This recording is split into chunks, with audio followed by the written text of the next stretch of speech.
రూపాయి చేసాడు. Devolution of rupee అంటే డివాల్యూ చేసాడు. మనం ఇప్పుడు జీతాలు ఇవ్వలేదనో లేదంటే ఇంకొక బెనిఫిట్లు ఇవ్వలేదనో మనం ఒక వర్గాన్నే మీరు ఆలోచిస్తున్నారు, కానీ ఈ దోచుకున్న వర్గం గురించి మీరు ఇప్పటివరకు మాట్లాడలేదు. Raghuramakrishnaraju first time Sajjala Ramakrishna Reddy appointment మీద హైకోర్టులో కేసు వేసినాడు ఆయనే. అప్పుడే హైకోర్టు అడిగింది అసలు ఈ అడ్వైజర్లు ఏమిటి, వీళ్ళకున్న అర్హతలు ఏంటి అని. మీకు నేను మీకు బాగా చెప్తా.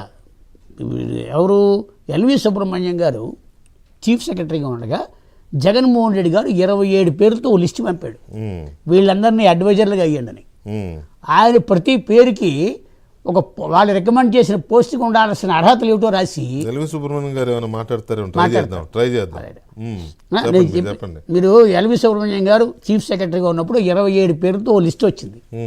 ఆయన 26 పేర్లకి వాళ్ళు సూచించిన పదవులకి వీళ్ళు అనర్హులు అని చెప్పి రాసి పంపించాడు. ఎందుకు? అప్పుడు గుడ్ గవర్నెన్స్ ఒకటి ఉంది, దానికి చైర్మన్ పోస్టు ఒక రాజకీయ నాయకుడు ఆయన రికమెండ్ చేశాడు. ఆయన ఏమన్నాడంటే చైర్మన్గా ఉండవలసినది కానీ వైస్ చైర్మన్ కానీ కొన్ని సాంకేతికమైన నాలెడ్జ్ ఉండాలి, ఇది రాష్ట్ర వ్యాప్తంగా పనికొచ్చేది, అది గుడ్ గవర్నెన్స్ అనే దానికి చాలా పెద్దగా ఉండాలి, దానికి అర్హతలు ఉన్నవాడే ఉండాలి. మీరిచ్చిన 27 లిస్టులో ఎవరికి అర్హత లేవు రాసి పంపాడు.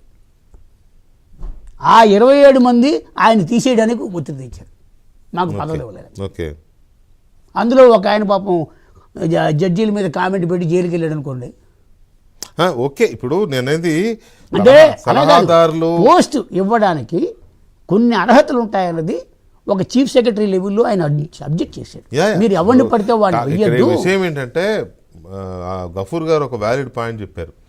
క్యాబినెట్ నంబర్ అనేది రెస్ట్రిక్ట్ అయిపోయింది, ఇంతకు ముందులాగా జంబో క్యాబినెట్లు పెట్టుకోవడానికి లేదు.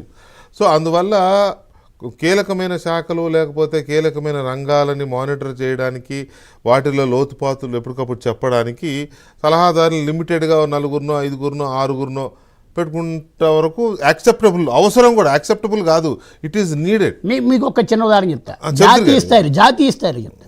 ఇప్పుడు యూపీఏ గవర్నమెంట్లో నేషనల్ సెక్యూరిటీ అడ్వైజర్ నారాయణ ఉండేవారు. అవును, ఆయన డ్రా చేసిన డబ్బు కంటే సజ్జల రామకృష్ణారెడ్డి ఎక్కువ. ఇవాళ నేషనల్ సెక్యూరిటీ అడ్వైజర్గా ఉన్న అజిత్ దోవల్ డ్రా చేస్తున్న దానికంటే సజ్జల రామకృష్ణారెడ్డి ఎక్కువ. అంటే దేశవ్యాప్తంగా అంతర్జాతీయంగా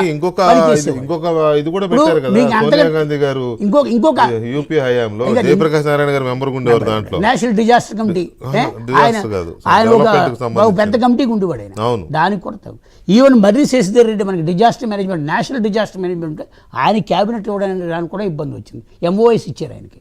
అంటే నేను ఎందుకు చెప్తున్నానంటే కేంద్ర ప్రభుత్వంలో 36 శాఖలకి 33 మంది అఫీషియల్ అడ్వైజర్లు ఉన్నారు, వాళ్ళు ఎవరు ఐఏఎస్లే, ఎవరు కూడా పొలిటికల్ అపాయింట్మెంట్స్ లేవు.